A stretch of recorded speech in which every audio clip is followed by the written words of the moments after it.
Pamätáte si Rolltown z Jamilovej, do ktorej som investoval?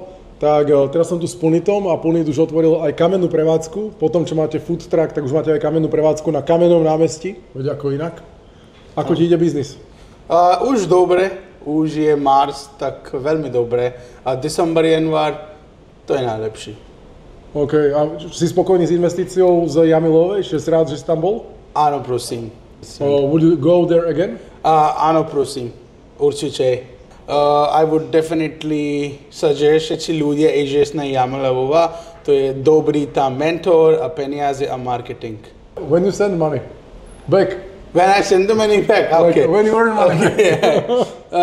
Dúfam, že 1-2 roky a dám si všetko peniaze. Fakt? Tak to je zrovna dobrý deal. Áno. Nič, ale že radšej si tie peniaze použijeme a otvoríme ďalšie prevádzky. Áno, to je plán a 2026 plánovať otvoráme Prah, Budapest, Viena.